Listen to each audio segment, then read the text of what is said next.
Okay, it's 5:30. Who are we missing? We got. Okay, we got a quorum.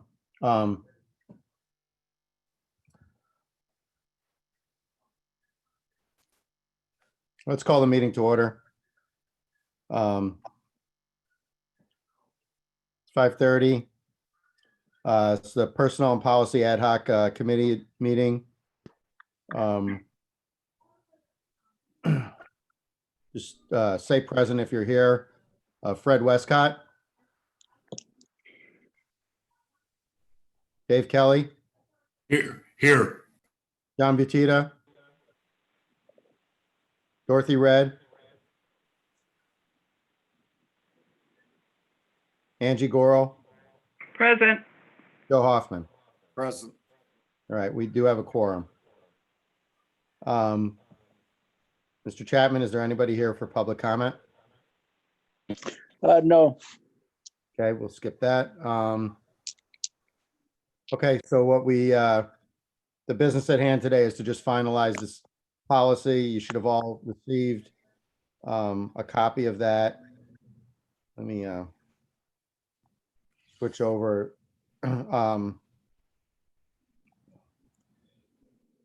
Are there any questions? Did everyone have a chance to review it? It pretty much aligns with everything we talked about the other day.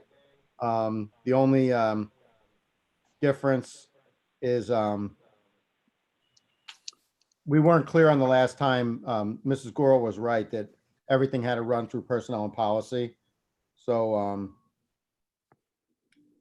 we're going to make the recommendation of the appointment to personnel and policy. Personnel and policy will approve it and then send it up to the board. Whatever business or whatever procedure we finalize today will be ratified by personnel and policy when we finish here. So I guess, Mr. Kelly? So moved. Okay, can I have a second? Second. All right, then further discussion? Did you send something out today that I haven't seen? Yes, that's what I was trying to pull it up on my phone while I was rambling on. Yes, the policy should have been sent. I'm trying to see, just a little while ago. It would have been sent from Amy. Right, okay, I just pulled it up on mine.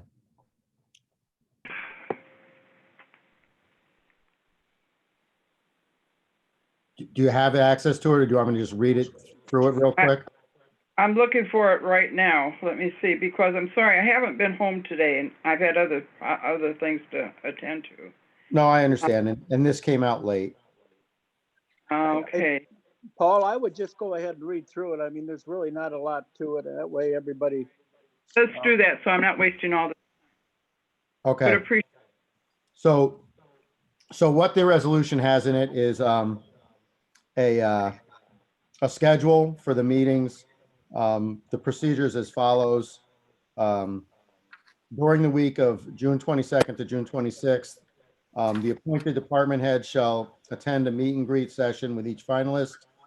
Elected county officials shall be invited to attend a meet and greet session with each finalist.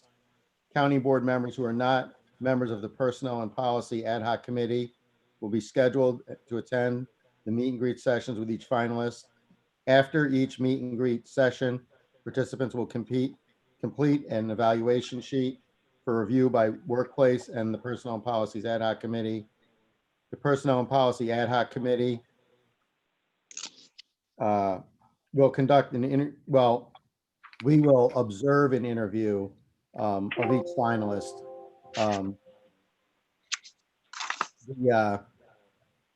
Hold on a second. Let me plug this in because it's going to die. So Michael or Lorraine will interview the candidates, and we will observe, and we will then be able to ask a clarifying question to one of their answers. Or Lorraine had pointed out that it's important that we are consistent in the questions that we ask each candidate. So I just want all the members of this committee to be aware of that. And then while I'm on that point, Lorraine or Michael, will we be able to video those interviews so that the other board members, if they want to see it later, would be able to watch those interviews? Okay, yes. Yes. All right, so that'll happen for the benefit of the other board members.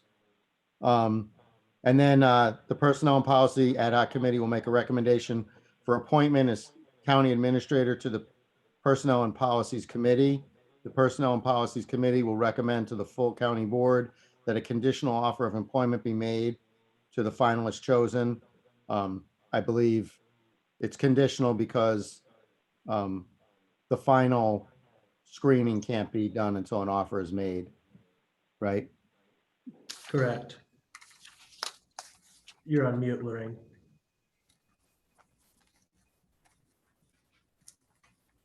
Spacebar.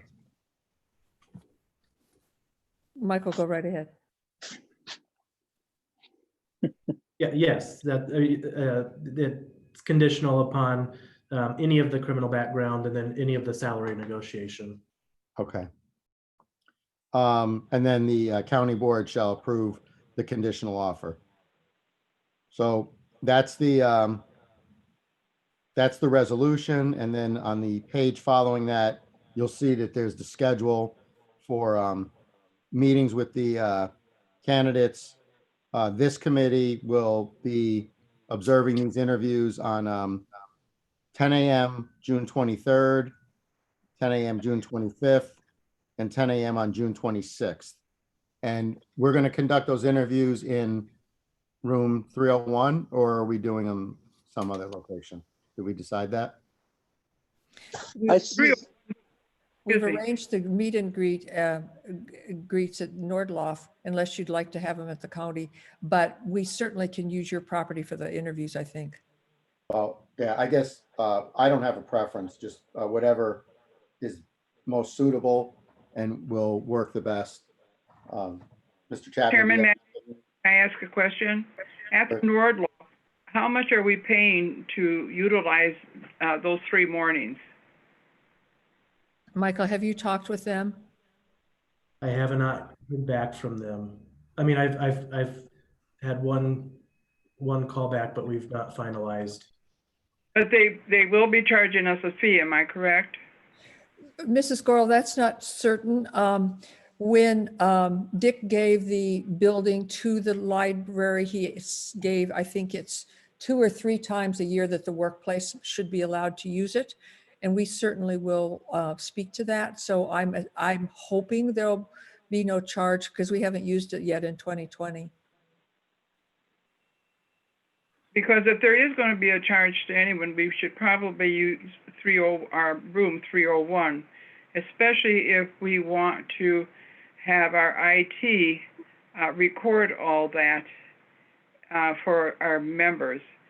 That's something we need to look into. Do they want to go all the way over to Nordloff, or would they prefer to do it within our building? Well understood. We thought perhaps that would have come up last week. If we can work out with Mr. Chapman to make it easier for your IT and find enough breakout rooms, I think, Mrs. Gore, we should stay at your place. Thank you. But we're going to need to find the breakout, oh, no, we won't now. That's right. Well, we'll still need at least 2 rooms because the groups will want to have ready for the candidate to move from place to place. And that could probably be arranged real easy. We have some vacant rooms and vacant offices that we would probably be able to use. Is that right, Steve? Yeah, actually, we have 303, which is that main meeting room down on the 3rd floor. We also have a vacant room next door to it where Windjish used to be. Yeah. We could utilize that area too. I think my preference would be if we can make arrangements to do it in the admin building. It's easier for people as far as parking goes for the board members, and also the elected and appointed are probably more accessible to that building than other buildings. So I think we could make it work. Let's do it. So, Thank you. So the meet and greet will all take place at the admin building? Is that what? I think that's what we're talking about, yes. Okay. Right. And then the interview will also take place at the admin building. Yes, Correct. Okay. And the interview itself, we'll do it in closed session. All right. yes. I believe Yes. we'll have to go into closed session. Okay. The other question that came up to me today was, once we've made the conditional offer to a candidate, who will be, well, we need to decide who will negotiate with the candidate. Mr. Chapman, in your experience, who would normally do that? Well, it would probably be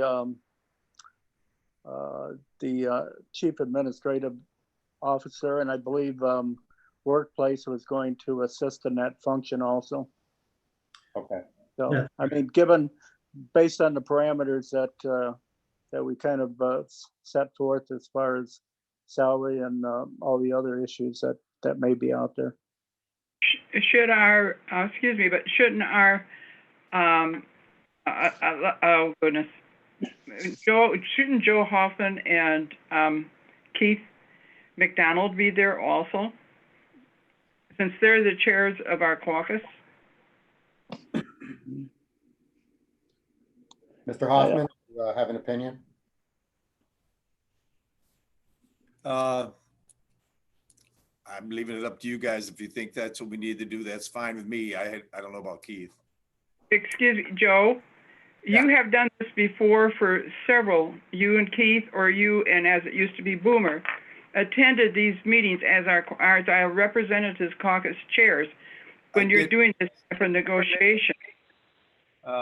Yeah, you remember originally, all these positions were, any interviews were done by the county board chair with several Republican committee chairs. I was not included in none of those. Only one I was included was when we did for the clerk and for the state's attorney. Did you do any when we did the unions? Did you get in on any of those? Union negotiations, I've been. Yes, and that's just a negotiation. And I truly believe that both our caucus chairs should be represented at this time for that meeting. Mr. Kelly, do you have an opinion on that point?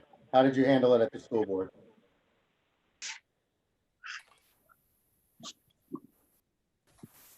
I wouldn't board. have any problem with the caucus chairs being there if they want to be. Ray, Michael, in terms of having it be not too large of a group, I mean, what's your sense of how that negotiation should take place? I don't know who the chief administrative officer is. I was actually thinking that probably Mr. Chapman would be involved with this. Agreed. Between the two of us, we would have the communication with the candidate and then back with Mr. Chapman. Okay. Mr. Chapman can serve as a conduit with whomever from the board you want him to be well informed. Okay. I still So, feel we should have our two caucus chairs there. Mr. Kelly? Yeah, and Mr. Chapman really knows the job. Right. So Ms. Squirrel, you want Mr. McDonald and Mr. Hoffman in the room during the negotiations? Absolutely.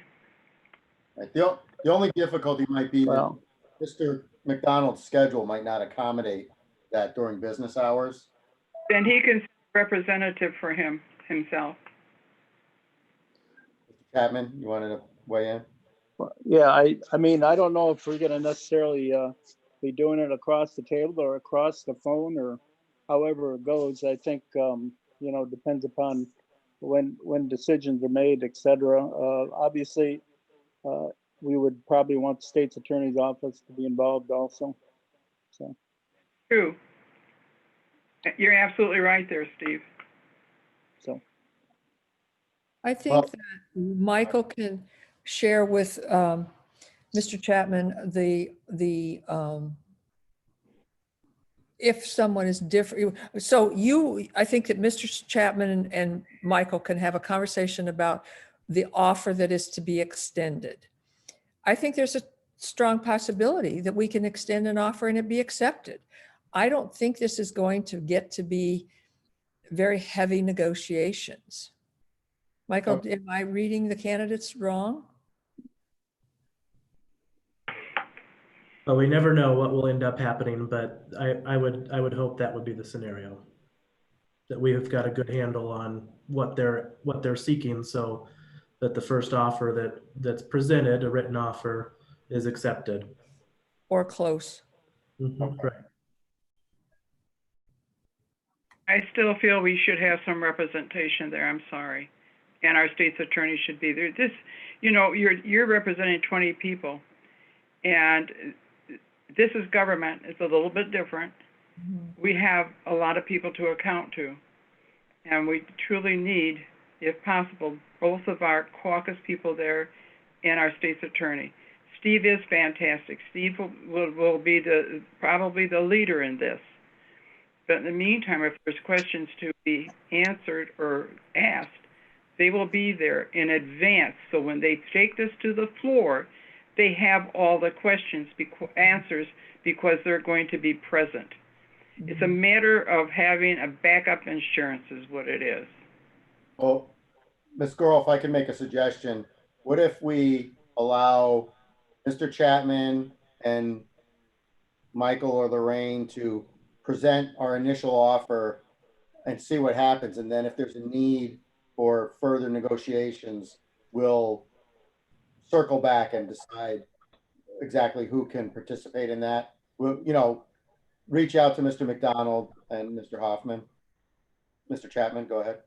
yeah, I don't think we're going to necessarily make this offer in a vacuum. I think, there'll be some consensus before we go forward and make the offer. So I think, there'll be discussions prior to the time that the actual offer is made. Is that acceptable, Ms. Gorel? Whatever's going to work the best. We have a lot of money involved in this. We want to make sure that we have the best candidate. We also want to be sure that we will have all the answers that when we're here. So let's say 15 of our board members start questioning anything. We have the answers, and they're going to follow actually their caucus chairs and how they feel about things. This is all I'm saying. Whatever you end up deciding, that's up to you. But this is my suggestion. Thank you. All right, we'll make sure that we address your concerns as the process unfolds, and we won't get ahead of ourselves. But I think for what we have to accomplish today, we can stick with what's in that resolution. Was there any further discussion on this procedure that we've defined? Mr. Kelly? Yes, it has been moved and seconded. Right. So I assume there's no further discussion. All those in favor? Aye. Aye. All right. And I am also in favor. So it's unanimous for those in attendance. Is there any further business for the ad hoc committee? Mr. Webster. Thank you, Chairman. I do have one question before this moves to the next meeting, which is following shortly here. On the way this is laid out here, I'm just curious. So it's board group 1, board group 2, board group 3. I assume that perhaps Mr. Chapman is going to make up the groups there, and we'll know which group we're in and so forth. Stephen? Go ahead, Steve. You're on mute. Steve, you're on mute. I'm sorry. Yeah, I've already taken a look at that and determined pretty much who should be on what group based on who's on what committee, so we don't end up with a majority of the quorum of a committee on a particular group. That way we, don't have to necessarily meet the Open Meetings Act as far as notice and so on. Okay. Thank you. That's what I wanted to know, because I'm sure the question may come up at the next meeting as well. And I just want to know who's on first. Thank you. All right, if there is no further business for the ad hoc committee, can I have a motion to adjourn? I will be. Mr. Hoffman, second, Mr. Kelly. All those in favor? Aye. Aye. The ad hoc committee is adjourned. Thank you all. Thank you.